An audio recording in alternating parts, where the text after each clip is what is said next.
En la clase de hoy vamos a continuar viendo lo que ya habíamos visto sobre enzimas y en ese sentido íbamos a continuar en la clase de hoy con la inhibición que pueden tener las enzimas que afectan, por ende, su catálisis. Esta inhibición puede ser una inhibición competitiva, puede ser una inhibición no competitiva y también puede ser una inhibición que llamamos acompetitiva. ¿Qué son los inhibidores? Bueno, los inhibidores son sustancias, son moléculas que pueden de alguna forma unirse a la enzima por sí sola en el mismo sitio activo en el que se une el sustrato, como es en este caso de la inhibición competitiva. Ese inhibidor, esa sustancia que inhibe la función enzimática, al unirse al sitio activo del sustrato, lo desplaza y de alguna forma tenemos menos cantidad de sitio activo para que el sustrato se pueda unir a la enzima y por lo tanto la catálisis va a estar alterada. En este caso, en la inhibición competitiva, el inhibidor no se une al complejo enzima-sustrato, simplemente se une a un sitio activo que esté vacío, de alguna forma compite, entonces como lo dice la palabra competitiva, compite con el sustrato. En este sentido, para que esto ocurra, el inhibidor, esa sustancia, esa molécula, tendrá que ser similar al sustrato, ¿verdad? Porque si se une al mismo sitio activo, va a tener que tener unas características similares al sustrato. Y como dijimos entonces, compite con el sustrato por el mismo sitio activo. De esta forma, el inhibidor forma lo que llamamos un complejo enzima-inhibidor, que anotamos de esta forma, EI. Entonces, además de la catálisis que tenemos por la formación del complejo enzima-sustrato, mediante este equilibrio para después darnos el producto y liberarnos la enzima, todo esto con una constante velocidad K2, además de eso, la enzima se puede unir al inhibidor en un equilibrio, es algo reversible, y a eso tenemos asociado una constante del inhibidor, que sería una constante de disociación del inhibidor, donde constante de disociación del complejo enzima-inhibidor, donde entonces tenemos esta expresión para la constante, que es el producto de la concentración de enzima por la concentración del inhibidor sobre la concentración del complejo enzima-inhibidor. Si nosotros hacemos un planteo matemático partiendo de la expresión de la ecuación de velocidad, que ya hemos visto, ¿verdad? Viendo este mecanismo, nosotros podemos plantear la velocidad de aparición del producto como diferencial P sobre diferencial tiempo, igual a la concentración del complejo enzima-sustrato por la constante K2, ¿sí? A su vez, teniendo en cuenta que vamos a considerar que este mecanismo es del tipo propuesto por Bridge y Haldane, donde tenemos estado estacionario para el complejo enzima-sustrato, y considerando también esta ecuación, se puede hacer un desarrollo matemático donde vamos a llegar a esta expresión matemática donde me dice que la velocidad inicial, o sea, la velocidad de la reacción catalizada en condiciones iniciales y en presencia de un inhibidor, es igual al cociente entre la velocidad máxima inicial, que ustedes recuerdan, esa velocidad máxima inicial era la constante K2 por la concentración inicial de enzima, o sea, la concentración que uno pone inicialmente, la total, que es algo que uno conoce. Esto era la velocidad máxima, es una constante cuando la temperatura, el pH y la concentración de enzima son constantes. Todo eso dividido entonces, esta expresión matemática donde me aparece Km, que era la constante de Michaelis, la concentración inicial del sustrato, y aparece un término que tiene que ver justamente con el inhibidor. Es la concentración del inhibidor sobre la constante KI que vemos acá. No voy a hacer la deducción matemática completa ahora de esta ecuación. Yo les dejé colgado en el aula virtual un archivo PDF con deducciones matemáticas, incluido esta deducción matemática y otras, para que ustedes allí puedan sacarse dudas si tienen sobre cómo se llega a esta expresión de la velocidad final para una inhibición competitiva. Como decíamos, como les dije en la clase pasada, la intención de fisicoquímica nunca es recordar de memoria ecuaciones ni deducciones, no solemos pedir ese tipo de cosas, pero sí es bueno que ustedes sepan cómo se llega, cómo se procede. Nosotros hicimos algunas demostraciones en la clase pasada de cómo se deducían algunas ecuaciones. Bueno, la idea es que ustedes miren ese repartido y en todo caso me hagan las consultas posteriormente si tienen alguna duda.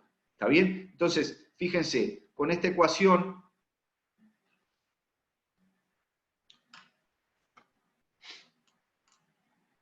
voy a pedir un minutito, paciencia, porque justo este PowerPoint está un poquito lento porque es bastante pesado el archivo y se me enlentece. Vamos a ver. Ahí. Entonces, si nosotros hacemos la recíproca, o sea, tomamos esa ecuación a la cual llegamos y le hacemos el inverso, o sea, 1 sobre la velocidad inicial sobre, la velocidad inicial en presencia del inhibidor competitivo, del otro lado de la igualdad me queda esta expresión. ¿Sí? Es simplemente una deducción matemática, hacemos el inverso de aquella ecuación. Por el otro lado, si hacemos lo mismo, pero con lo que era la ecuación de velocidad inicial de la catálisis sin inhibidor, sería esta. También es un procedimiento matemático simplemente. Fíjense que si luego graficáramos la inversa de la velocidad inicial en función de la inversa de la concentración de sustrato, veríamos que en el caso de no tener inhibidor, sería esta curva que está aquí, o sea, la concentración del inhibidor sería igual a 0, podríamos decir. Tendríamos un corte con el eje Y, que en este caso sería el inverso de la velocidad inicial. Estaríamos con esta ecuación, y ese corte con el eje Y sería igual a 1 sobre la velocidad máxima inicial. La velocidad inicial máxima. Por el otro lado, la pendiente de esta recta sería km sobre velocidad inicial máxima. ¿Qué sucede cuando aumenta la concentración del inhibidor? Vamos a esta ecuación, que es la ecuación cuando tengo inhibición competitiva, y lo que veo justamente es que voy a tener la misma ordenada, como ven aquí, para todas estas rectas en negro, ¿sí? Tengo la misma, no es función del inhibidor ni de la concentración, tengo la misma, por tanto, el término o donde influye el inhibidor, lo puedo ver en esta ecuación, es en la pendiente de la recta, que es lo que veo aquí. Al aumentar la concentración del inhibidor, cambia la pendiente de la recta, que es todo este término que tenemos aquí. ¿Ok? Entonces, hay que observar que además de eso, bueno, la constante de Michaelis es la misma, porque es algo específico del sistema y no, si eso no una catálisis inhibida de alguna forma. Entonces, si uno hiciera una serie de experimentos en el laboratorio, tratando de ver si una sustancia puede tener un tipo de inhibición competitiva como esta, yo podría variar la concentración del inhibidor, dejar fija algunos parámetros como temperatura, pH, etc., y hacer experiencias variando la concentración de sustrato y variando también la concentración de inhibidor. Y luego graficando podría deducir si se trata o no de una inhibición del tipo competitivo. ¿Está bien? Si yo hago el cociente de las dos expresiones de velocidad, o sea, sin inhibidor y con inhibidor, con una inhibición del tipo competitiva, en este caso, haciendo ese cociente, me daría 1, ¿qué es esto? 1 más Km por concentración de I sobre Km por Ki, que es la constante de disociación del complejo enzima inhibidor, más esta expresión, este producto que es concentración inicial de sustrato por constante del complejo enzima inhibidor. Este término que tenemos aquí no se va a hacer 0, por tanto, podemos decir que todo esto siempre va a ser mayor que 1. Ahora, ¿qué sucede si yo aumento mucho la concentración de el sustrato? Si yo logro aumentar mucho la concentración del sustrato, la concentración inicial del sustrato, en este caso, este término se me tendería a 0. O sea que todo esto tendería a 1. Con lo cual, podría decir que entonces la velocidad con inhibición y la velocidad sin inhibición serían iguales. O sea, lo que me sugiere esto es que a altas concentraciones iniciales de sustrato, la inhibición desaparece.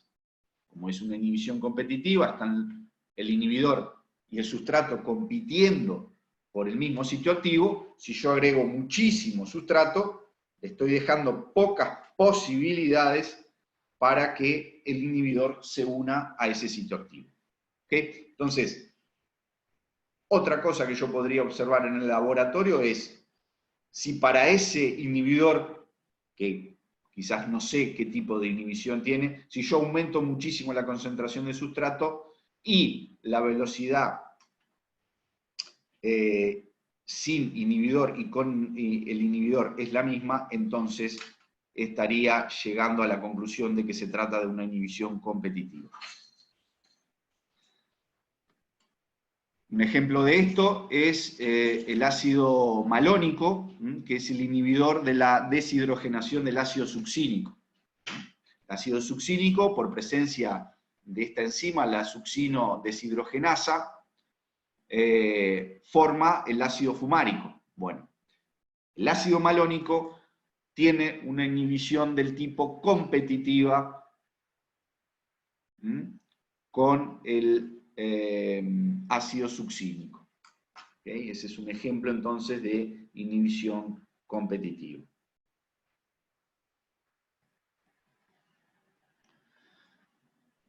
¿Hasta ahí? ¿Todo bien?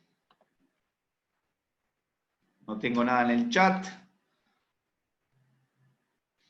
Voy a seguir adelante entonces con la inhibición no competitiva. ¿Qué tenemos en este caso entonces?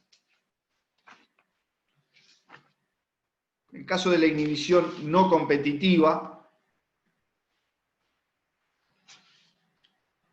está un poquito lento el PowerPoint, como les decía, pero lo vamos, ahí está. En este caso, el inhibidor no se une al mismo sitio activo al que se une el sustrato, ¿sí? Acá en azul tenemos a la enzima, en verde el sustrato, este sería el sitio activo. Bueno, en este caso, el inhibidor se une a otro sitio activo, que es el sitio activo del inhibidor. Y ese inhibidor se puede unir tanto a si la enzima está libre, o sea, no tiene sustrato unido, o si la enzima tiene ya unido al sustrato. En este caso, se considera que ni el complejo enzima inhibidor ni el complejo enzima sustrato inhibidor conducen a los productos. ¿No? De alguna forma, la presencia de ese inhibidor, cuando está en el complejo enzima sustrato, hace que la catálisis no ocurra, no me lleva a los productos. Por tanto, no la considero como parte del mecanismo de formación del producto. Lo mismo el complejo enzima inhibidor, por sí solo no me da los productos. ¿Sí? Eso es lo que estoy considerando. Entonces, además del mecanismo planteado para la catálisis que me lleva a la formación del producto, tengo que plantear los equilibrios correspondientes a la formación de estos complejos. ¿Okay? Cada uno, entonces, de estos equilibrios tiene en cuenta la formación de esos complejos. Y define una constante, la constante I, de ese inhibidor para la formación de esos complejos, que va a ser igual a esto que tenemos acá, el producto de la concentración de enzima por la concentración de inhibidor sobre la concentración del complejo enzima-inhibidor, que a su vez tiene que ser igual a este otro, para este otro equilibrio, ¿verdad? O sea, concentración del complejo enzima-sustrato por concentración de inhibidor sobre la concentración del complejo enzima-sustrato-inhibidor.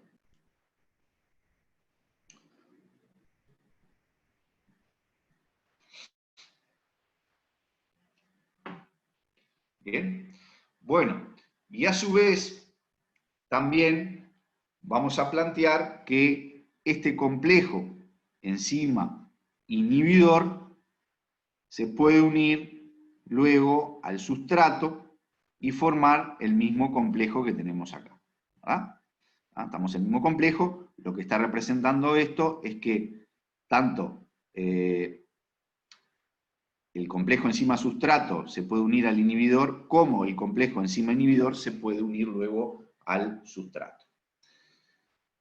Entonces, basándonos en eso, y como le decía anteriormente, lo pongo acá simplemente para que ustedes tengan un pantallazo y vean cómo se llegaría a demostrar la ecuación que vamos a ver a continuación, que sería la ecuación de velocidad para una inhibición no competitiva.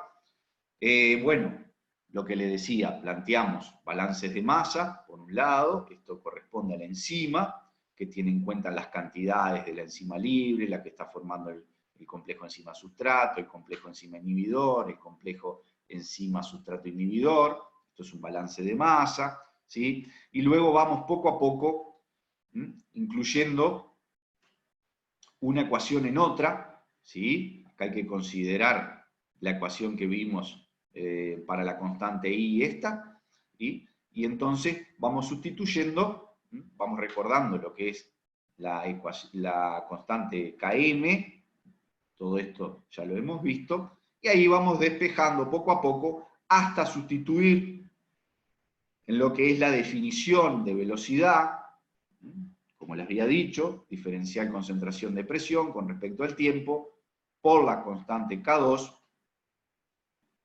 por la concentración inicial de enzima, de sustrato, sobre este término que tiene entonces, o aparece aquí, a diferencia de la catálisis no inhibida, aparece un término que tiene que ver con la concentración del inhibidor y con esa constante Ki. ¿Okay? Entonces, una deducción, esto está también en el documento que les había dejado en el aula virtual para que ustedes puedan ver la deducción.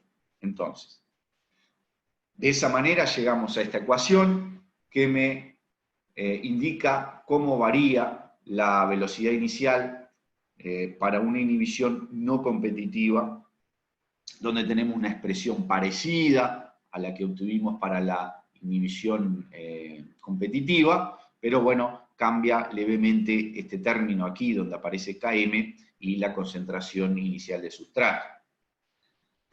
¿Bien? Entonces, si hacemos lo mismo que lo que hicimos para la inhibición competitiva, hacemos la inversa de esta ecuación, llegamos, separamos términos y llegamos a esta otra expresión que tenemos aquí.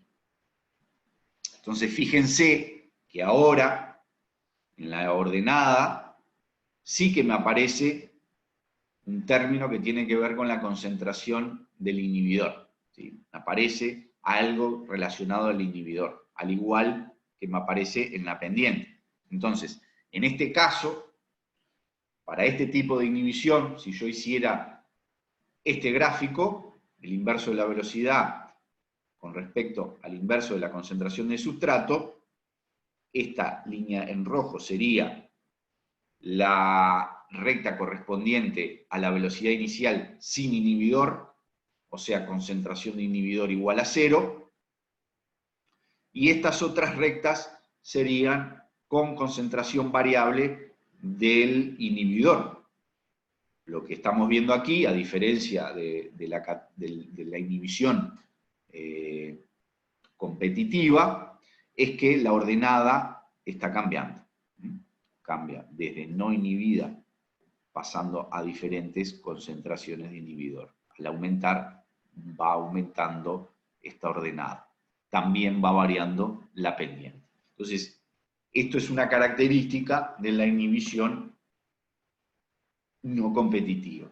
Y si hacemos el cociente de la velocidad sin inhibidor y la velocidad con el inhibidor, un inhibidor no competitivo, llegamos a esta expresión matemática, simplemente el cociente, que se puede reducir a esta expresión, donde vemos que también en este caso va a ser mayor a 1, y aquí, en este término ahora, ya no me aparece una concentración de sustrato, no es dependiente de la concentración inicial de sustrato, o sea que ya puedo ir viendo que por más que varíe la concentración inicial de sustrato, no voy a lograr disminuir o hacer que tienda a 0 la inhibición. Por lo tanto, aquí, en este caso, no hay forma de que, variando el sustrato, pueda disminuir esa inhibición. Esto es muy importante saberlo, ¿sí? Ya desde el punto de vista bioquímico, pero también desde el punto de vista del laboratorio, de reacciones que se están llevando a cabo in vitro en el laboratorio o en un proceso, ¿sí? Porque en este caso ya con eso no puedo contar. No puedo contar con que el sustrato me salve, entre comillas, de esa inhibición. Voy a tener que buscar otras formas para poder evitar esa inhibición si es que lo quiero evitar. En otros casos puede llegar a ser interesante justamente lo contrario, o sea, inhibir una determinada enzima. ¿No? Uno siempre tiende a pensar que, bueno, quiero evitar al inhibidor. Bueno, a veces es lo contrario, a veces yo lo que quiero es evitar que una enzima me catalice algo, por ejemplo, una reacción de descomposición de un alimento. Bueno, quizás ahí lo mejor sea justamente inhibir a la enzima. ¿Está bien? Ejemplo de este tipo de inhibición no competitiva. Los metales pesados. Si ustedes se preguntan, bueno, ¿y por qué los metales pesados a veces, o en muchos casos, son muy dañinos desde el punto de vista biológico, ¿verdad? Y tenemos que evitar los metales pesados como el mercurio, la plata y otros tipos de metales. Bueno, por ejemplo, en estos casos, los grupos sulfhídrico sulfidrilos de cisteína se pueden unir a metales como el mercurio, en este caso, o la plata, y por tanto, esa enzima podría llegar a quedar inactiva justamente por la presencia de estos metales. Y eso puede afectar justamente el funcionamiento, la catálisis de dicha enzima. Entonces, hasta ahí teníamos una inhibición que llamamos no competitiva, y ahora vamos a ver el último tipo de inhibición que llamamos acompetitiva. Tendríamos la competitiva, después vimos la no competitiva y ahora tenemos la acompetitiva. Bueno, la diferencia con la anterior es que en este caso el inhibidor no se une a la enzima libre. Esto aquí no sucede. El sustrato tiene que estar unido a la enzima para que el inhibidor se pueda unir. Y ustedes se preguntarán, ¿y cómo puede ser esto? Bueno, ya lo habíamos visto en la clase pasada, que aunque nosotros muchas veces ejemplificamos los modelos de unión enzima-sustrato como algo rígido, ustedes tienen que saber, tienen que tener presente de que una cosa puede inducir a la otra, y por tanto, la estereoquímica, la configuración electrónica alrededor de un determinado sitio activo puede estar influenciado por la presencia de una molécula. Además, recuerden que muchas veces estamos hablando de macromoléculas, son moléculas muy grandes, muy complejas, ¿sí? Vimos algunos ejemplos. Por tanto, no es una cosa sencilla y rígida, sino que es una cosa que puede tener un movimiento, una adaptación en determinadas condiciones. Entonces, en este caso, el inhibidor no se une a la enzima libre, pero sí, cuando está el sustrato, ahí sí, las condiciones están dadas para que el inhibidor se pueda unir, como es este caso que tenemos acá. Entonces, nuevamente aquí tenemos que plantear el mecanismo que me lleva a la formación del producto, catalizado por la enzima, pero también tenemos que plantear un equilibrio que es el correspondiente a la formación del complejo enzima-sustrato-inhibidor. Entonces, eso también va a tener una constante de disociación, que llamamos KI, y que tiene entonces esta forma de expresión, y nuevamente haciendo deducciones matemáticas, considerando estas definiciones, considerando la definición de velocidad, etcétera, haciendo un balance de masa para la enzima, como el que tenemos acá. La concentración de enzima inicial o total es igual a la concentración libre de enzima, más la que está formando el complejo enzima-sustrato, más la que está formando el complejo enzima-sustrato-inhibidor. De esa forma, considerando todo eso, podemos deducir, de forma análoga a lo que hicimos para la inhibición no competitiva, llegar a una expresión matemática que me muestra cuál es la dependencia de la velocidad inicial con la inhibición acompetitiva en función de los parámetros que son la velocidad inicial máxima, la Km, la concentración inicial del sustrato, y también un término que tiene que ver con la concentración del inhibidor y también con la constante de disociación del complejo enzima inhibidor sustrato. Nuevamente hacemos el recíproco de esta expresión, llegamos aquí nuevamente a una expresión matemática donde tanto en la ordenada como en la pendiente del gráfico 1 sobre velocidad con respecto a 1 sobre concentración inicial, me da una variación en la ordenada, pero no así en la pendiente. Fíjense que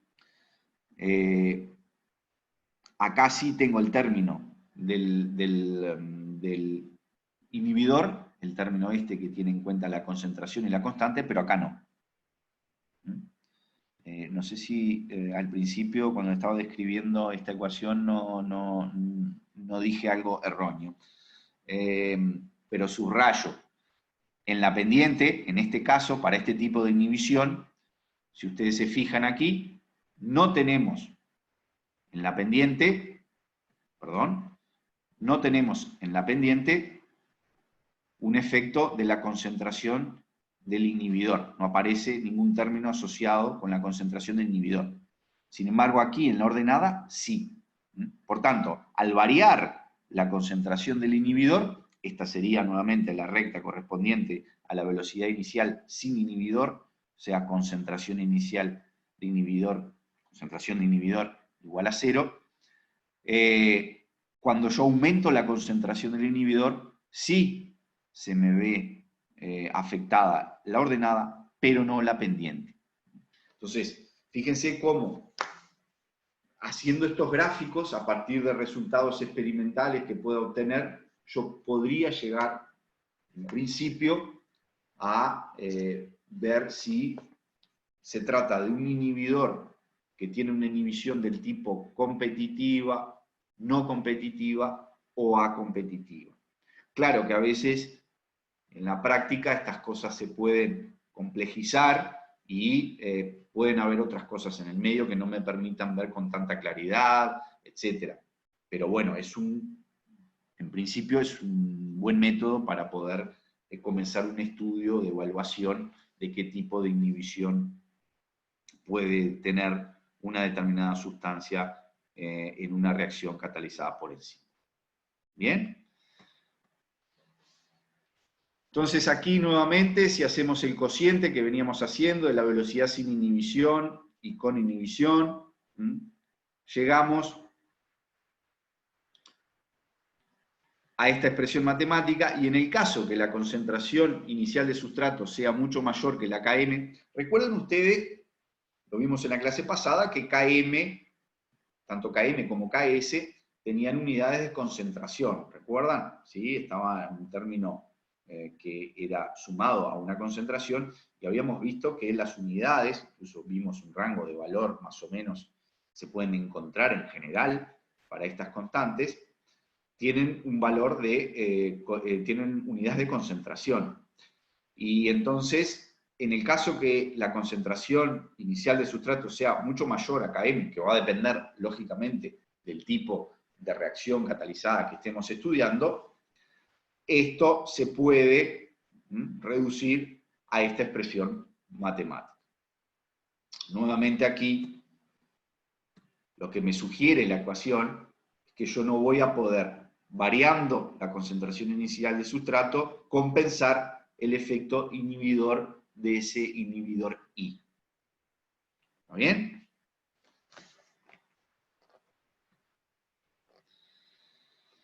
Bueno, ejemplos de esto hay varios, de inhibición acompetitiva, reacciones, por ejemplo, que tienen varios sustratos, son ejemplos de reacciones inhibidas con un tipo de inhibición no acompetitiva. Bien, hasta ahí lo que habíamos visto eran casos en los cuales de alguna forma el inhibidor podría, digamos, esa inhibición podría volverse atrás, o sea, era reversible. Pueden haber casos de inhibición irreversibles de enzimas, donde ya no son aplicables los modelos que vimos, tanto de Michaelis y Mente como de Brich y Haldane. Por tanto, recopilando las deducciones que hicimos para los diferentes tipos de inhibiciones, corresponden a inhibiciones reversibles. Si tuviéramos una inhibición irreversible, ahí ya no serían aplicables estos modelos, por tanto, la cosa cambia totalmente. ¿Bien? Un ejemplo de inhibición irreversible es la del fosfofluoridato de diisopropilo, que es un gas muy neurotóxico, sobre la acetilcolinesterasa, que como vimos, la acetilcolinesterasa es una enzima que cataliza la destrucción de la acetilcolina, que a su vez es un importante neurotransmisor.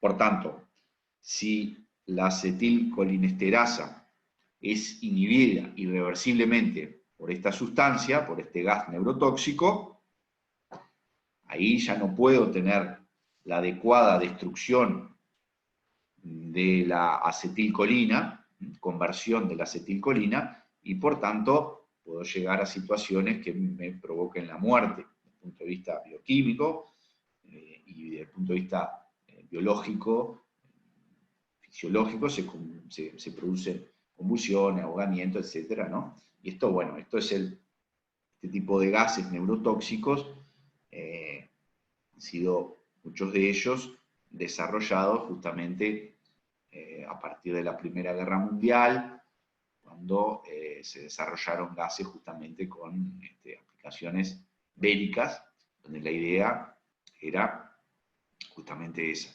de alguna forma eliminar a los soldados que combatían, empleando matarlos, digamos, empleando este tipo de gas neurotóxicos. Con eso, bueno, viene todo lo que llamamos como guerra bacteriológica, ¿no? Y guerra a través del empleo de este tipo de sustancias, y hay un montón por ahí. Bueno, vamos a terminar aquí entonces con lo que tiene que ver con la parte de inhibición, y ahora vamos a pasar a ver otro efecto, o otros dos efectos importantes sobre la catálisis enzimática, que es la temperatura y el pH, o el pH y la temperatura. Vamos a ver primero el efecto del pH y luego el efecto de la temperatura. Vamos a ver aquí. ¿Alguna duda sobre esto? En el chat no tengo nada. Si alguien tiene alguna duda, lo puede hacer ahora o podemos seguir y al final me lo pueden consultar.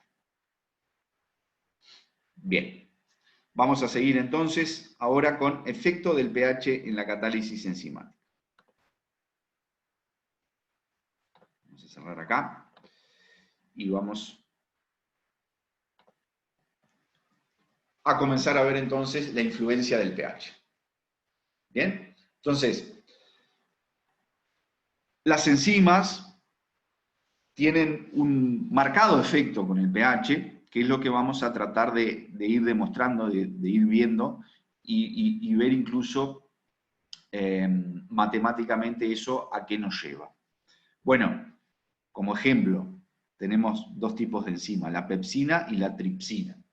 Una, la pepsina, que hidroliza proteínas a nivel del estómago. Fíjense que el pH óptimo de funcionamiento de esta enzima, si esto es actividad en función del pH, el óptimo, que sería el pico de esta curva en rojo, es más bien a un pH ácido, mientras que la tripsina, que es otra enzima que hidroliza proteínas, pero ahora a nivel intestinal, es segregada por el páncreas, y ya su pH óptimo no es ácido, sino que es levemente básico. Fíjense ustedes que el pico está por aquí.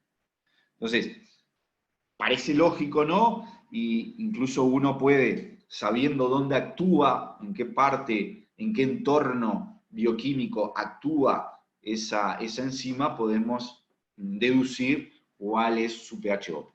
Esta que actúa a nivel del estómago, donde hay un pH predominantemente ácido, tiene un punto máximo de actividad justamente a pHs ácidos, mientras que esta otra, que actúa en un entorno un poco más básico, es lógico que su pH sea por ahí. Acá tenemos, por ejemplo, también la de la enzima colinesterasa, donde la variación de su actividad con respecto al pH tiene una curva de este tipo, ¿verdad? poca actividad, pH es muy ácido, y luego llega un momento que comienza a subir, alcanzando un máximo, y tiende luego asintóticamente a ese valor máximo de actividad a medida que aumenta el pH. Mientras que otras enzimas como la papaína, su actividad no se ve influenciada apreciablemente por el pH, que es esta recta que tenemos aquí, que estamos representando entonces la actividad de la papaína en función del pH. Bien, entonces, estos son valores óptimos. Vamos a ver cómo se explica eso. Bueno, habíamos dicho que las enzimas son, entonces, proteínas, tienen una estructura determinada, un sitio activo, a su vez las proteínas están formadas por aminoácidos. Entonces, lo que se ve es que esta enzima que anotamos como, este estado de la enzima que anotamos como EH, sería el estado donde tengo una actividad enzimática apreciable para la enzima. Ya cuando la enzima está protonada, esto es, a un pH más ácido, se da la reacción en este sentido, donde se incorpora un hidrogenión al grupo carboxilo del aminoácido, tengo entonces una forma protonada de la enzima que llamo EH2. Esa EH2 no es una forma activa de la enzima. Y lo que veo en la concentración relativa con respecto a los otros estados de la enzima, el que tiene un protón, por así decirlo, no es que tenga un protón solo, sino que lo simbolizo de esta forma, y también el estado de la enzima donde está desprotonado. O sea, en este sentido, la enzima pierde un protón del grupo amino y me queda entonces desprotonada, cuya simbologia es E. Entonces, fíjense, para esta enzima que ha ganado con respecto a la enzima, al estado activo de la enzima, ha ganado un protón, a pH es ácido, tengo alta concentración, mientras que a medida que baja, que sube el pH, perdón, baja la concentración de hidrogeniones, esta cantidad relativa de la enzima protonada va bajando, tendiendo a cero, y a su vez, si siguiera aumentando el pH, iría subiendo la concentración de la enzima desprotonada con respecto a la enzima en su estado activo. A su vez, la enzima en su estado activo, a pH muy ácido, su concentración relativa tiende a cero, al igual que lo hace a pH muy altos. O sea que hay un máximo en el cual la concentración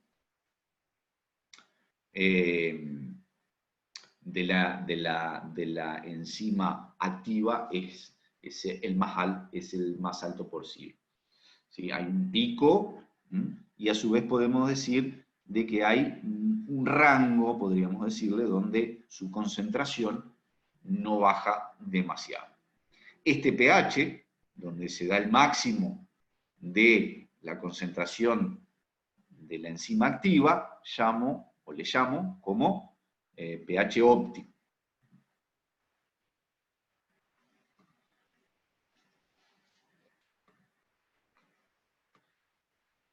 ¿Bien? Bueno, entonces, esto explicaría, desde el punto de vista químico, el por qué, comenzaría a explicar el por qué el pH afecta la actividad enzimática. Entonces, cuando la enzima activa se desprotona, pierde un hidrogenión, que lo hace con una constante de acidez determinada, Ka, se transforma en la enzima inactiva. Este es un es una forma de la enzima desprotonada que es inactiva desde el punto de vista de la catálisis. De alguna forma podríamos decir que el hidrogenión es un activador de esta forma inactiva de la enzima. Cuando introduzco hidrogeniones en presencia de esta enzima inactiva, la paso a la forma protonada, que es la enzima activa. Por tanto, este hidrogenión actuaría como un activador de esta enzima en su estado inactivo. Entonces, el balance de masa que corresponde hacer acá es justamente que la cantidad total de enzima es igual a la cantidad que está en su forma activa, más esta concentración que corresponde a su forma inactiva. Y puedo definir una fracción de enzima activa, que sería la concentración de la forma activa dividido la suma de concentraciones de todas las formas de enzima que tengo. Tengo una forma activa, pero también tengo en el medio una forma que es inactiva, que es la de protonada. A su vez aquí, si yo planteo la constante Ka como una constante de disociación de esta enzima, para darme entonces el hidrogenión y la enzima desprotonada, sería Ka igual a concentración de E por concentración de H+, sobre concentración de EH. Yo puedo, con esas dos definiciones, la de Ka y con esta, la de fracción de enzima activa, deducir esto, ¿no? Simplemente hacer cuentas, no es muy difícil, simplemente hacer cuentas, llego a esta expresión, que a su vez tiene en cuenta también el balance de masa que habíamos visto aquí. Entonces, si ustedes recuerdan, la expresión de velocidad inicial es constante K2, que es la constante cinética de la etapa lenta, la etapa que me da el producto y me libera la enzima, por la concentración de la enzima, pero solamente la activa, por la concentración inicial de sustrato sobre Ks más concentración inicial de sustrato. Entonces, con esa ecuación, yo ahora puedo, a partir de lo que había determinado aquí, que es la fracción activa de la enzima, puedo despejar entonces lo que es la concentración de enzima activa en función de algo que conozco o que puedo conocer. Fíjense que si despejo de aquí la concentración de enzima activa, que es esta, voy a llegar finalmente a una expresión matemática para la velocidad inicial donde me queda una constante K, no es K2, ni K1, ni K-1, es K, donde K se define como K2 por esto, por esta expresión, que es el cociente de la concentración de hidrogeniones sobre la concentración de hidrogeniones más Ka. Entonces, toda esta expresión está metida aquí, englobada en una constante K, y me queda multiplicado ahora sí por cosas que yo conozco. Conozco la concentración inicial de enzima que estoy poniendo en el medio de reacción y conozco la concentración inicial de sustrato. Lo que queda como variable es, pues entonces, la concentración de hidrogeniones, o el pH. Y por supuesto debería conocer la constante K. Entonces, esa deducción, que ustedes la van a poder tener después igual, se puede llegar, deducción de la velocidad, a partir de lo que vimos, el balance de masa para la enzima, la expresión de Ka, lo que era la definición de la fracción de enzima activa, y así, haciendo las deducciones correspondientes, uno va sustituyendo y finalmente llega a esta expresión que tiene en cuenta entonces varios términos, algunos de los cuales se puede englobar en un valor constante, que es la constante K, que depende únicamente de la concentración de hidrogeniones y de la constante Ka, que si yo fijo esos términos, la constante para unas condiciones determinadas de temperatura, esa constante Ka va a ser justamente una constante, no va a variar, y si fijo el pH, voy a tener un valor entonces para esa constante K. ¿Está bien? Entonces,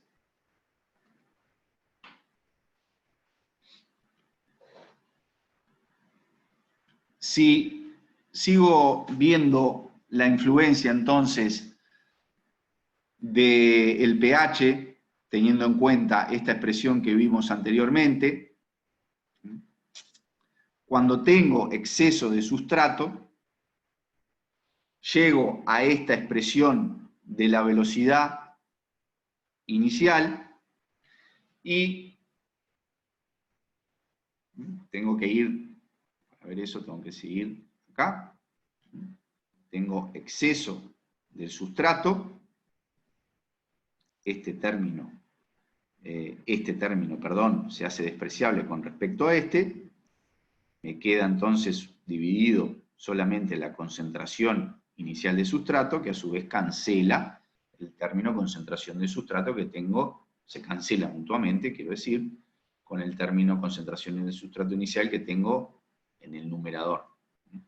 Eso hace que, entonces, toda esta ecuación se transforme en K por concentración inicial de enzima.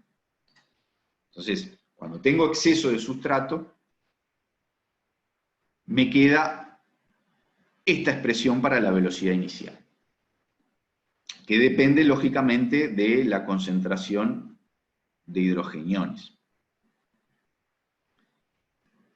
A su vez, si analizo esto a bajo pH, o sea, bajo pH significa concentración de hidrogeniones muy grande, este término Ka se hace despreciable con respecto a la concentración de hidrogeniones y a su vez esto se cancela.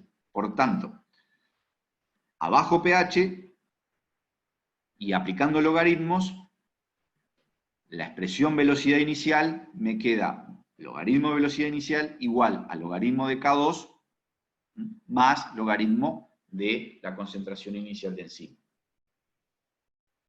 Eso es lo que llamo ecuación 1. Entonces, dos cosas estoy suponiendo para llegar a esta ecuación 1. Que estoy con exceso de sustrato, que ya vimos cómo afecta eso a la ecuación, y también ahora estoy suponiendo que estoy con un pH muy bajo.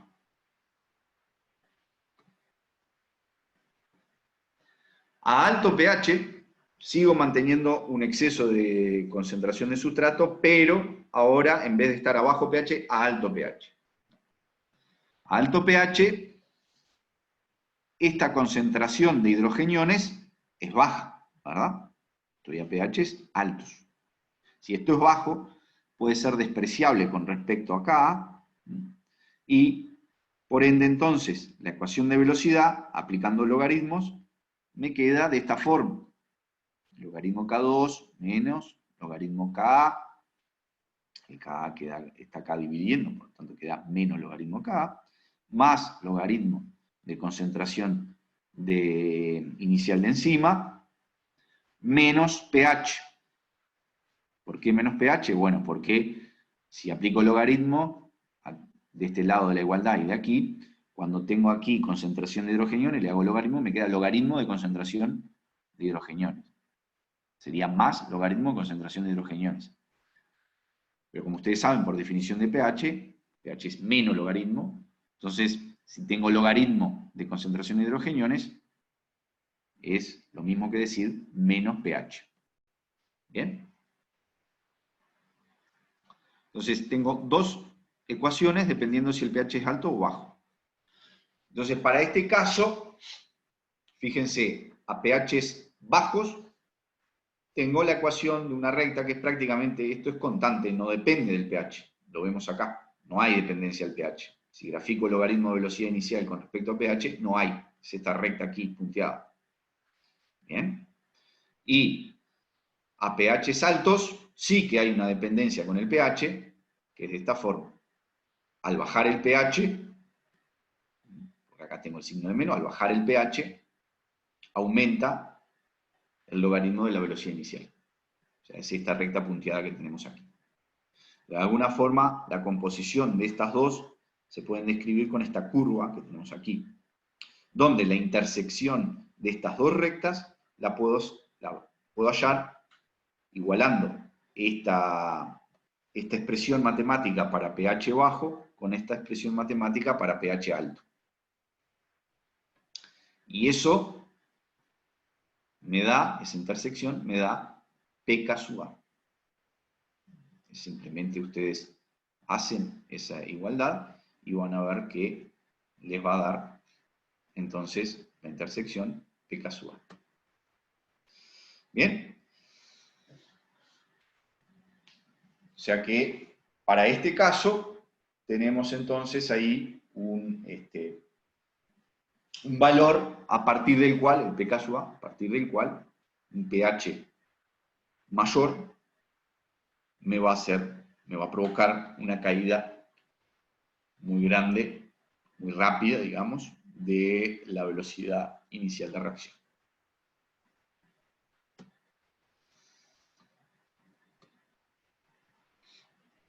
Vamos a ver ahora el conjunto, digamos.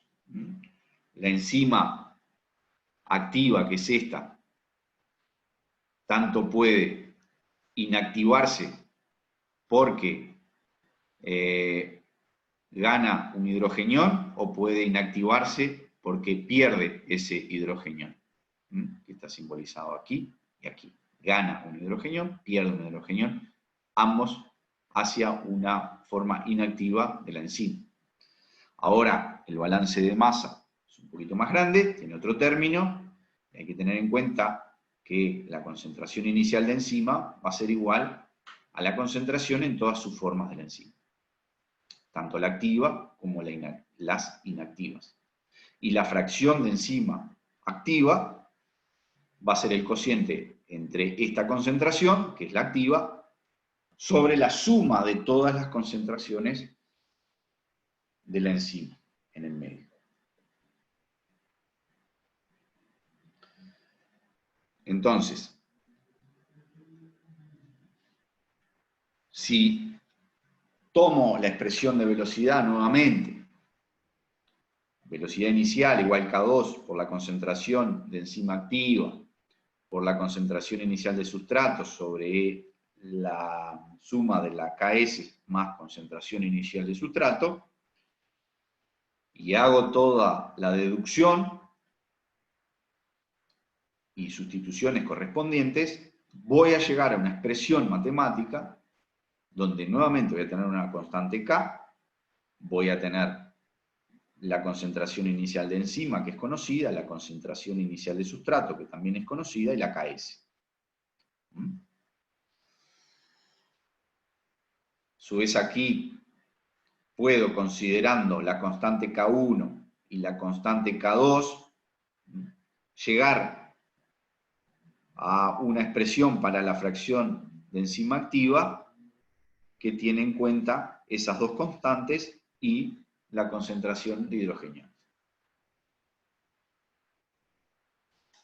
Simplemente es plantear estas constantes, esta K1 que sería la disociación de esta para dar la forma activa más hidrogenión, y una constante K2 que es la disociación de esta activa para dar esta enzima inactiva más otro hidrogenión. Ya va a dar dos hidrogeniones. Con esas definiciones y el balance de masa puedo llevar Sustituyendo, puedo llegar a esta expresión para la fracción de enzima activa y a su vez llegar a una expresión final de la velocidad inicial de reacción, donde me queda todo este término multiplicado por una constante K, donde esa constante K es K2 por todo esto que tenemos aquí.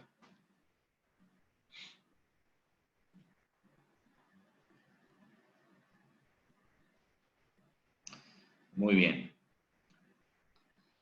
Entonces, ahora,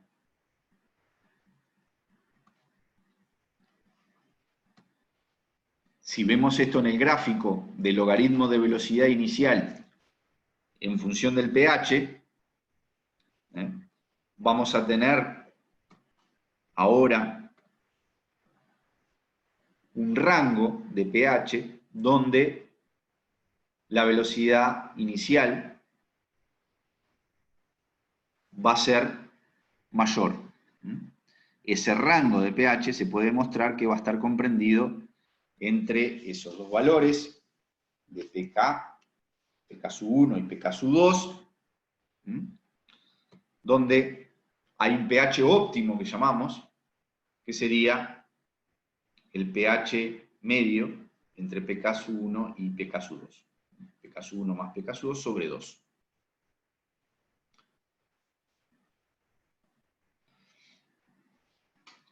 La deducción de esto, bueno, ¿qué tenemos que hacer acá? Tenemos que decir, bueno, ¿qué pasa a pHs muy bajos? ¿Cuál es la recta? Es lo más fácil que podemos hacer. Sabemos, no es una recta esto perfecto, pero podemos, en determinados rangos, podemos decir, bueno, a partir de acá, pHs muy bajos, hay un comportamiento que obedece a la ecuación de una recta, que es esta aquí, y a pH muy alto también. Entonces, para pH bajo, puedo hacer el planteo similar al que vimos anteriormente, sustituyendo, me queda esta expresión, la ecuación 1, a pH alto también, y lo que digo es, bueno, en el máximo, la derivada de esa constante K con respecto a la concentración de hidrogeniones tiene que ser igual a 0. De ahí se puede despejar, llego a esta expresión, concentración de hidrogeniones al cuadrado igual a K1 por K2, y puedo finalmente, aplicando logaritmos de este lado y de este lado, llegar a esta expresión donde justamente tiene en cuenta el pH y las constantes K1 y K2, que es lo que vimos acá. pH óptimo,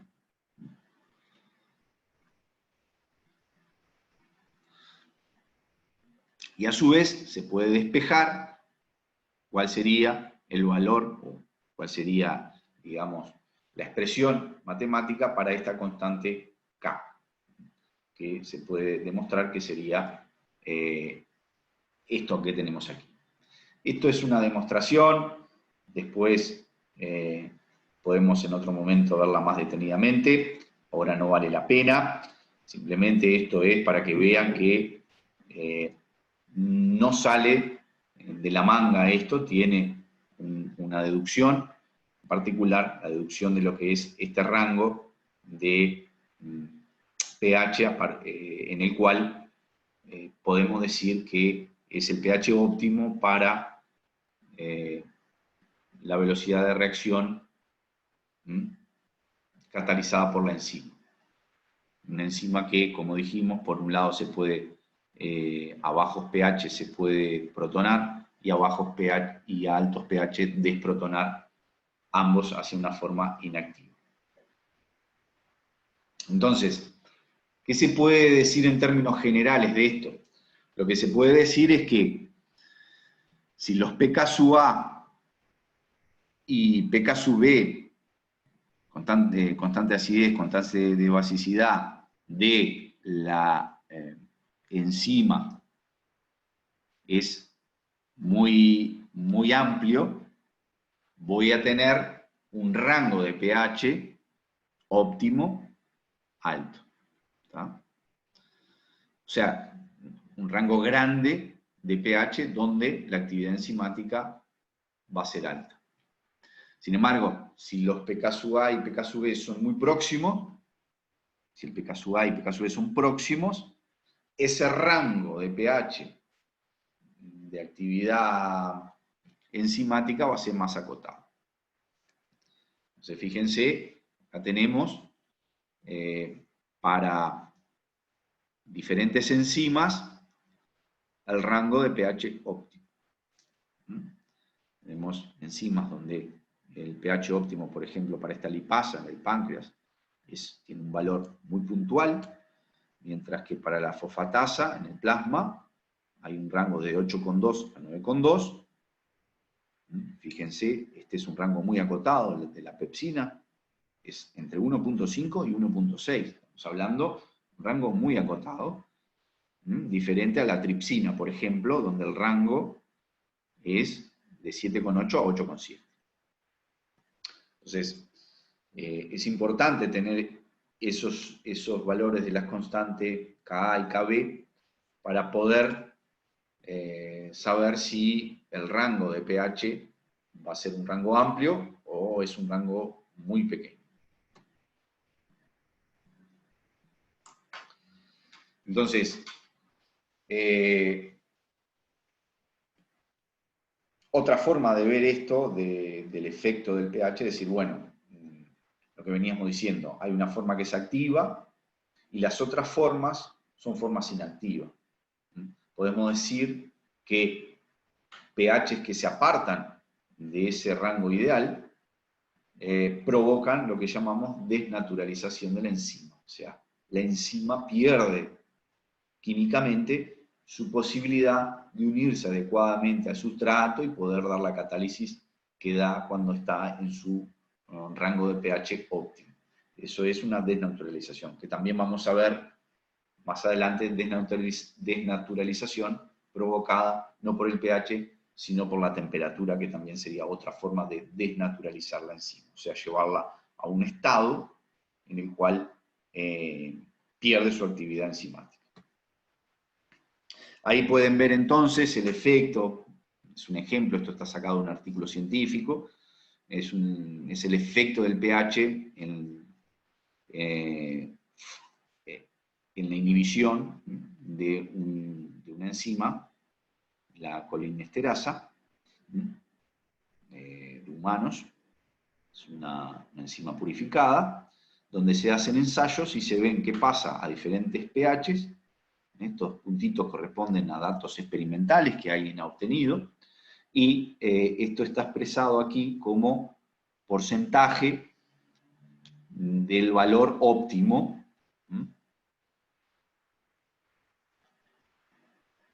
de la velocidad, el valor óptimo del pH, y esto está expresado como un porcentaje de esa constante de actividad. Acá tenemos que entonces para esta enzima a bajos pHs la actividad es prácticamente nula, y a medida que va aumentando el pH aumenta rápidamente hasta que en valores cercanos a 8, 8 y pico, 9 comienza a ser constante.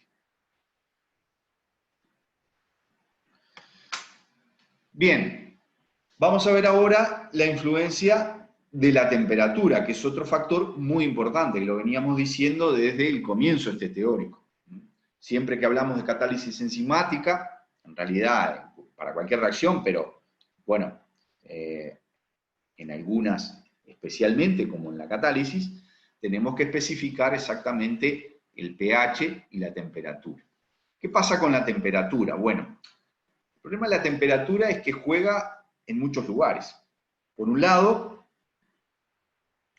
la reacción, la velocidad de reacción, al aumentar Al aumentar la temperatura, la constante de esa velocidad de reacción aumenta, por efecto de la temperatura. Hasta ahí todo bien.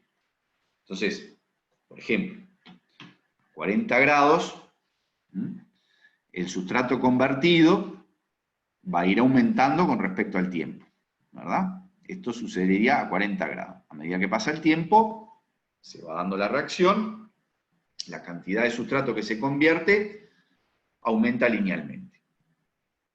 ¿Qué pasa a 50 grados? ¿Qué se observa? Bueno,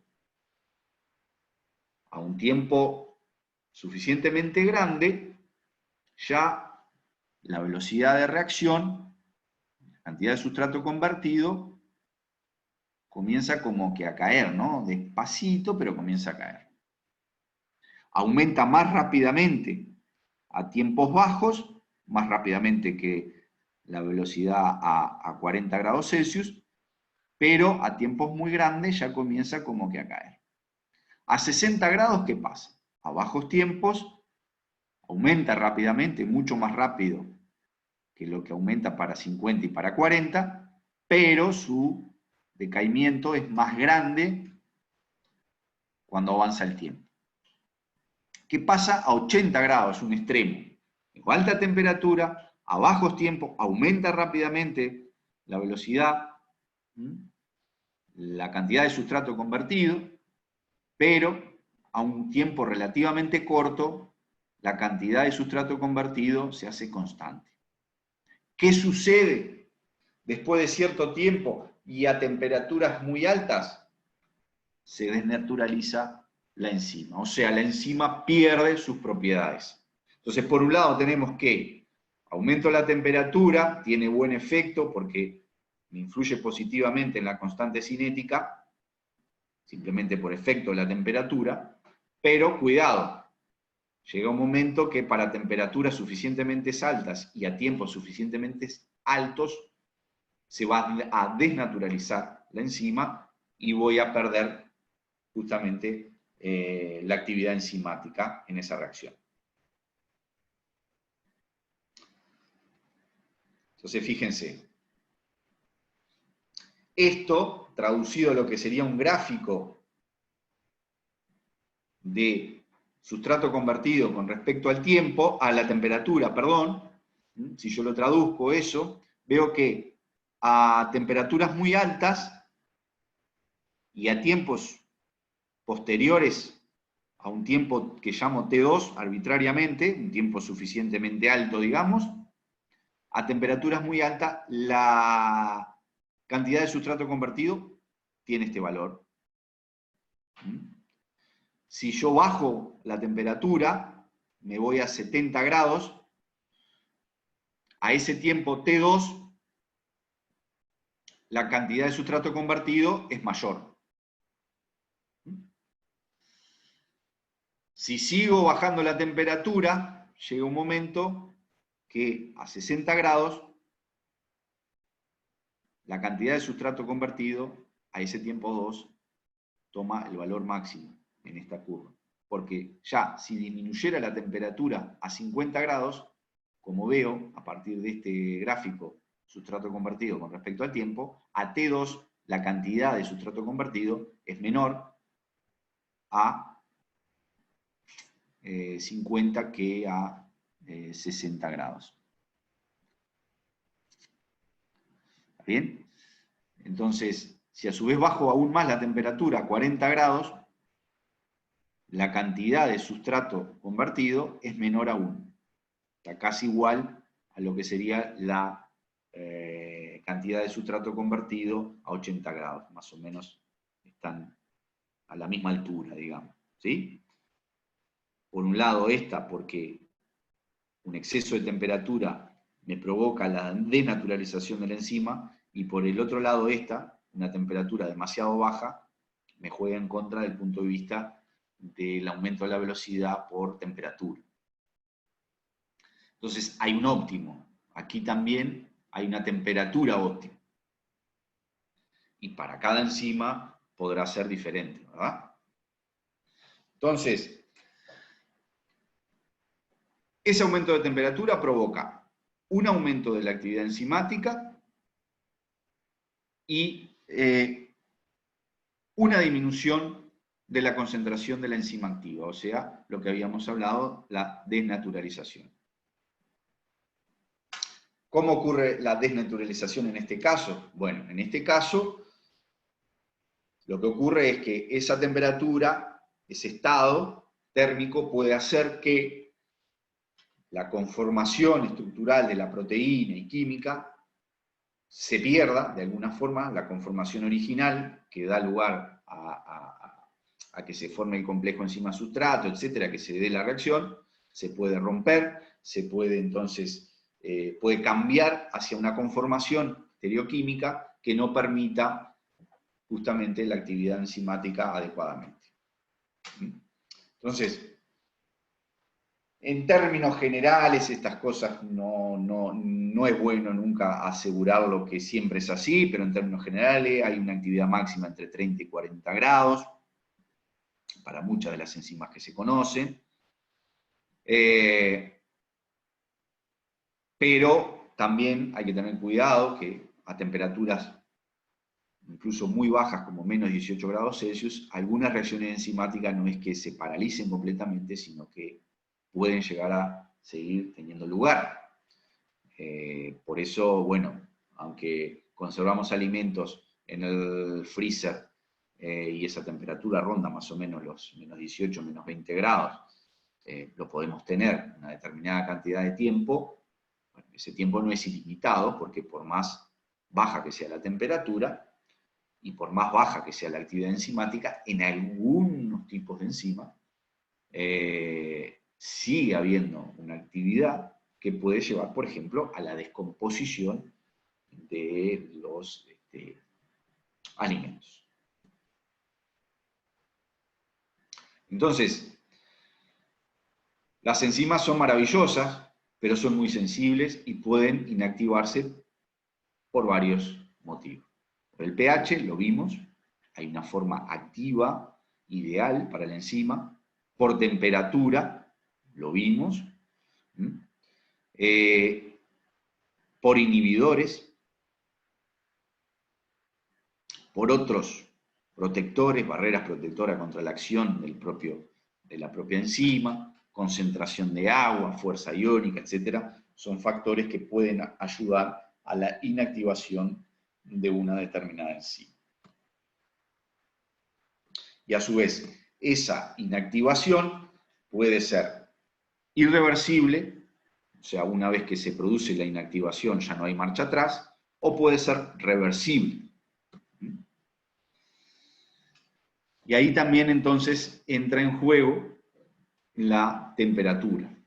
En general, la temperatura puede provocar una activación, una inhibición reversible, pero también puede provocar una inactivación irreversible. O sea, una vez que se supera cierto rango de temperatura, se rompen ciertas estructuras a nivel químico que imposibilitan luego volver hacia atrás a una conformación ideal para que se dé la catálisis.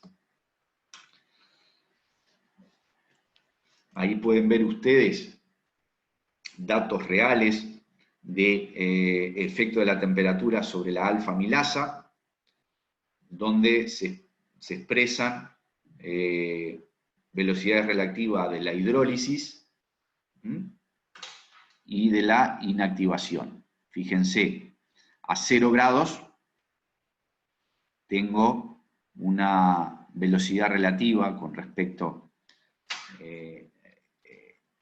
a sí misma, ¿no? O sea, esto lo tomo como base, ¿no? Son todas relativas a esta temperatura. Digo que la velocidad aquí es 1.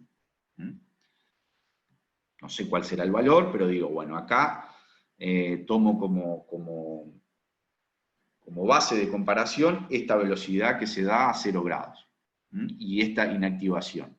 Entonces digo, bueno, este valor para mí es el 1. Luego, si hago diferentes experiencias a diferentes temperaturas y mido la velocidad de la hidrólisis y mido la inactivación, y la comparo con la que tenía a 0 grados, puedo ver que esta velocidad pasa, digamos, de un valor 1 a 1,35. O sea, aumenta un 35% más. Sube un 35% de lo que sería a 10 grados. Perdón, a 0 grados. A 10 grados es un 35% más que lo que es a 0 grados. La inactivación, fíjense, aumenta bastante más de lo que le hace la velocidad de la hidrólisis. Aún sigue aumentando la temperatura, aumenta la velocidad, pero lo hace mucho más lentamente de lo que aumenta la inactivación. Entonces, esto es una cosa para tenerlo en cuenta. La temperatura, o la inactivación, mejor dicho, es muy sensible al efecto de la temperatura. Acá ven ustedes efecto de la temperatura también para dos tipos de enzima, o digamos un tipo de enzima, pero una es la colinesterasa equina y la otra es, la figura B, la colinesterasa humana. Figura A, figura B. Fíjense ustedes acá, está expresado logaritmo de K en función de 1 sobre la temperatura en grados Kelvin. Acá esto me indica que el valor de 1 sobre T está multiplicado por 10 a la 4, por eso es 32, 33, 34, etc. Y entonces, acá se ve cómo varía, cómo hay un máximo de la actividad enzimática para una temperatura dada. De acá a acá lo que varía son la presencia de diferentes inhibidores. Son inhibidores que tienen un efecto justamente inhibidor, uno más que otros, pero en todos los casos existe, aún en presencia del inhibidor, un valor óptimo de la temperatura. Lo mismo que para la colinesterasa humana. Bien. Acá no se ve, por lo menos en este rango de temperatura, justamente, un valor óptimo, ¿no? Uno dice que, por lo que se ve acá, a mayor temperatura, mejor, ¿verdad? Esto es 1 sobre T, por lo tanto, mayor temperatura son los valores más pequeños de 1 sobre T. Crece o decrece en este sentido al disminuir la temperatura. Por lo menos en este rango.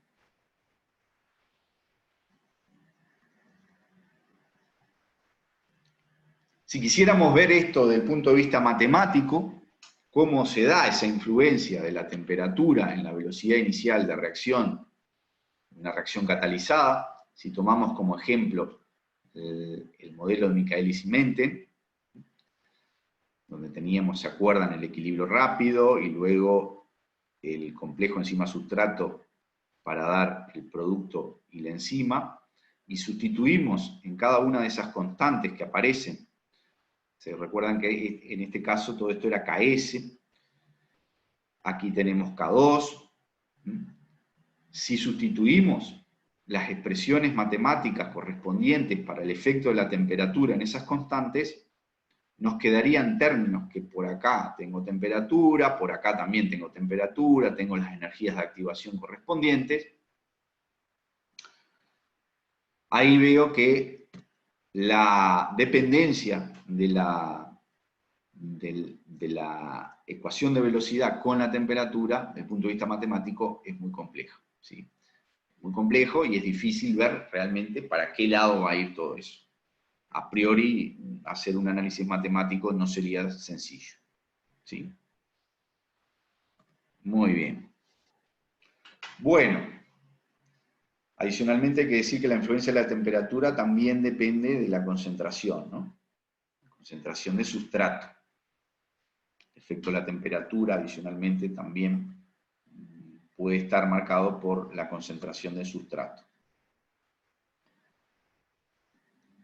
Acá tenemos un ejemplo también de qué pasa con esa influencia de la temperatura en una reacción. Fíjense, acá tenemos la reacción de hidrólisis de la sacarosa. cuando tengo un catalizador, que es el hidrogenión, es una catálisis ácida.